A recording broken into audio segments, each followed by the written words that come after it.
भगवते वासुदेवाय।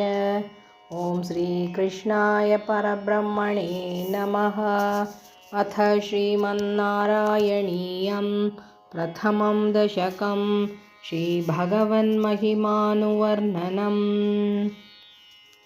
सान्द्रानन्दावबोधात्मकमनुपमितं कालदेशावधिभ्यां निर्मुक्तं नित्यमुक्तं निगमशतसहस्रेण निर्भास्यमानम् अस्पष्टं दृष्टमात्रे पुनरुरुपुरुषार्थात्मकं ब्रह्मतत्त्वं तत्तावद्भाति साक्षात् गुरुपवनपुरे हन्तभाग्यं जनानाम्। एवं दुर्लभ्यवस्तून्यपि सुलभतया हस्तलब्धे यदन्यत् तन्वा वाचा धिया वा भजति बदजनः क्षुद्रतैव स्फुटेयम्। एते तावद्वयन्तु स्थिरतरमनसा विश्वपीडापहत्यै निःशेषात्मानमेनं गुरुपवनपुराधीशमे आश्रयामः। सत्वं यत्तत्पराभ्यामपरिकलनतो निर्मलन्तेन तावत् भूतैर्भूतेन्द्रियैस्ते वपुरिति बहुशः श्रूयते व्यासवाक्यं। तत्स्वच्छत्वाद्यदच्छादितपरसुखचिद्गर्भनिर्भासरूपं तस्मिन् धन्या रमन्ते श्रुतिमतिमधुरे सुग्रहे विग्रहे ते।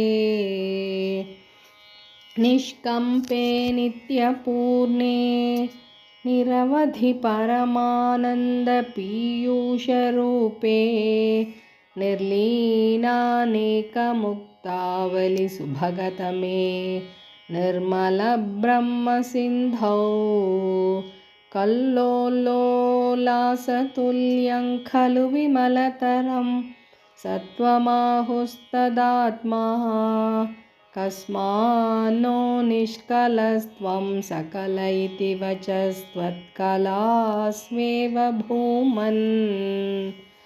निर्व्यापारोऽपि निष्कारणमज भजसे यत्क्रियामीक्षणाख्यां तेनैवोदेति लीना प्रकृतिरसति कल्पापि कल्पादिकाले। तस्या संशुद्धमंशं कमपि तमतिरोधायकं सत्त्वरूपं सत्त्वं धृत्वा दधासि स्वमहिमविभवाकुण्ठ वैकुण्ठरूपम्। तत्ते प्रत्यग्रधाराधरललितकलायावलीकेलिकारं लावण्यस्यैकसारं सुकृतिजनदृशां पूर्णपुण्यावतारम्। लक्ष्मीनिःशङ्कलीलानिलयनममृतस्यन्दसन्दोहमन्तः सिञ्चत्सञ्चिन्तकानां वपुरनुकलये मारुतागारनाथ। कष्टादे सृष्टिचेष्टा बहुतरभवखेदावहा जीवभाजाम् इत्येवं पूर्वमालोचितमजितमया नैव मद्याभिजाने। नो चेज्जीवाः कथौ वा मधुरतरमिदं त्वद्वपुश्चिद्रसार्द्रं नेत्रैः श्रोत्रैश्च पीत्वा परमरससुधां बोधिपूरे रमेरन्।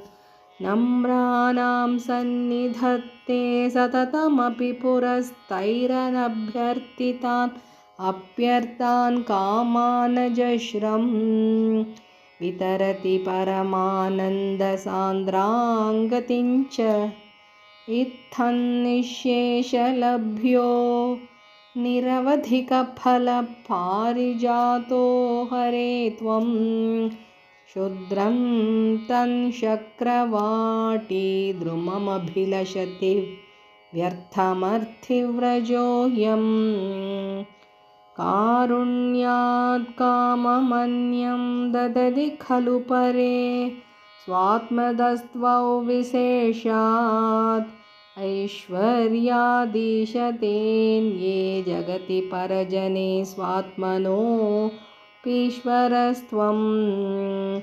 त्वय्युच्चैरारमन्ति प्रतिपदमधुरे चेतना स्फीतभाग्याः त्वञ्चात्मा राम एवेत्यतुलगुणगणाधार शौरे नमस्ते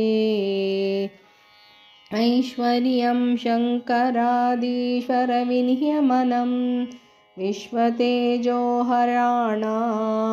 तेजस्संहारि वीर्यं विमलमपि यशो निःस्पृहैश्चोपगीतम् अङ्गासङ्गा सदा श्रीरखिलविदसि न क्वापि ते सङ्गवार्ता तद्वातागारवासिन्